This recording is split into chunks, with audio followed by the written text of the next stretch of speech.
fight, fight, fight. That's what happened at Broncos mandatory minicamp practice day 2 today. A little fight broke out. You could say it got a little chippy. You can say it was a little skirmish, whatever word you want to use. For a football field, it was a little fight that happened. Broke out, offense, defense kind of going back and forth. Can't tell you too much more details than that. After practice, Sean Payton was asked about it. He said, got a little chippy, but I like how the guys responded. He said, now we got to be smart. We can walk up to that line, but we got to make sure we toe that line in a game so that we don't get a bad penalty. He reminded the team of the Bengals' bad penalty that happened last year in the playoffs that hurt him, that hurt them. He wants to make sure that that does not happen to this team, but Sean Payton is all about competition. You have to imagine there's going to be some fights in training camp, and we saw a little one today.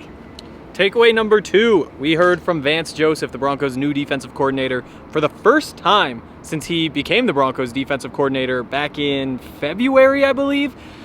Had a lot to say about his return. As you might remember, he was the Broncos head coach for a couple of years ago. No way. Yeah, he actually was. Wow. You might not remember. Actually, at the time of his life. But yeah, he said it's a great relationship still with Justin Simmons, Josie Jewell, actually Kareem Jackson, who he coached with the Texans way back in the day when Kareem was a fat second-year player, I think is the exact quote from Vance Joseph. Fat little kid, I think. Fat little kid, that's what he was in his second year.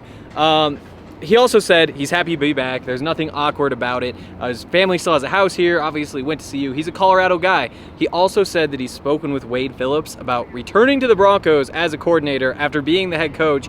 Worked well for Wade. He's hoping that it will also work out pretty well with maybe a little ring on his finger before he leaves too. And Samaje Perine joined the Broncos to get a little ring on his finger, but today he hurt his thumb in practice, left midway through practice. After practice, Sean Payton said that the trainers were looking at his thumb. No updates from there. Sean was confident that Samaje is going to be okay, but Sean hadn't gone and actually talked to the trainers yet, so that's something that we're going to be keeping our eyes on.